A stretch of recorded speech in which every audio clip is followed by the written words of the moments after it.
दिल्ली के भारत मंडपम में बीजेपी ने 2 दिवसीय राष्ट्रीय अधिवेशन का आयोजन किया। अधिवेशन के दूसरे दिन गृह मंत्री अमित शाह ने जमकर कांग्रेस पर हमला बोला। गृह मंत्री अमित शाह ने कांग्रेस पर हमला बोलते हुए कहा कि इन लोगों ने अपनी सरकार रहते जमीन से आसमान और समंदर तक में घोटाले किए। अमित शाह ने कहा कि मैं आज आप सबके माध्यम से बीजेपी के करोड़ों कार्यकर्ताओं से कहना चाहता हूं कि अगले चुनाव में 2 खेमे आमने सामने हैं। एक तरफ है मोदी जी के नेतृत्व में एनडीए का गठबंधन और दूसरा है कांग्रेस के नेतृत्व में सारी परिवारवादी पार्टियों का घमंडिया गठबंधन। घमंडिया गठबंधन भ्रष्टाचार, परिवारवाद और तुष्टीकरण की राजनीति का पोषक है और बीजेपी और एनडीए गठबंधन राष्ट्र प्रथम के सिद्धांत पर चलने वाला गठबंधन है। और क्या कुछ कहा अमित शाह ने कांग्रेस को लेकर, सुनिए आप।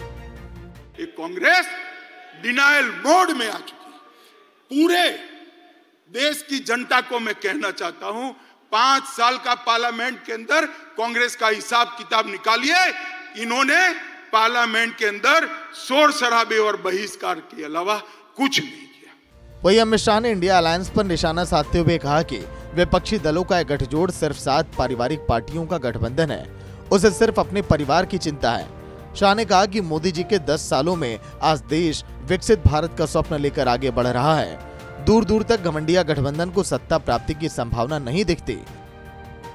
इंडिया अलायंस अहंकार से युक्त है, वो सहन ही नहीं कर सकते। वो ऐसा मानते हैं कि देश का प्रधानमंत्री वो ही बन सकता है जो बड़े परिवारों से आता है। वो सहन नहीं कर सकते एक गरीब मां का बेटा अब देश का प्रधानमंत्री बनकर देश को चला रहा है। ये अहंकार उनको भारतीय जनता पार्टी के खिलाफ खड़ा। ये परिवारवादी राजकुमार सारे के सारे इकट्ठा होकर हमारा विरोध कर रहे। मोदी जी ने 40 से ज्यादा नीतियां बनाकर इस देश को नीतियों के आधार पर चलाने का काम किया। वहीं हरियाणा के मुख्यमंत्री मनोहर लाल ने भी जमकर बीजेपी की तारीफ की और पीएम मोदी के 10 साल के कार्यकाल की उपलब्धियों को गिनवाया। आदरणीय नरेंद्र भाई मोदी जी के नेतृत्व में जो सरकार चल रही है, हमने जनता की सेवा के लिए इस सत्ता को माध्यम बनाया। भाइयों बहनों, कोई भी जो पार्टी है, कोई संगठन है, 3 बातें उसके लिए जो महत्वपूर्ण कही गई हैं, उसकी नीति क्या है, उस नेतृत्व की नीयत क्या है और नेतृत्व क्या है, विचारधारा क्या है। अगर इस कसौटी पर हम सब आज के इंडी गठबंधन के बारे में विचार करते हैं, ना उनकी कोई नीति है, ना नीयत है, ना नेतृत्व है।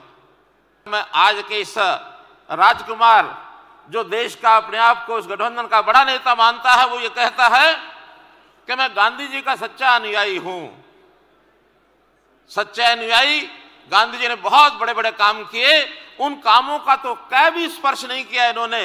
हाँ, एक बात से मैं सहमत हूं, गांधी जी ने विचार दिया था उस समय कि कांग्रेस का उद्देश्य आजादी प्राप्त करना था। अब हमको कांग्रेस को समाप्त कर देना चाहिए। बीजेपी के राष्ट्रीय अधिवेशन के दूसरे दिन अमित शाह ने कांग्रेस को जमकर धोया और ये तक कह दिया कि कांग्रेस ने धरती से अंतरिक्ष तक घोटाला किया। अब ऐसे में विपक्ष की इस पर क्या प्रतिक्रिया आती है, ये भी अब देखने वाली बात होगी। दिल्ली से विनय सिंह की रिपोर्ट, सूर्या समाचार।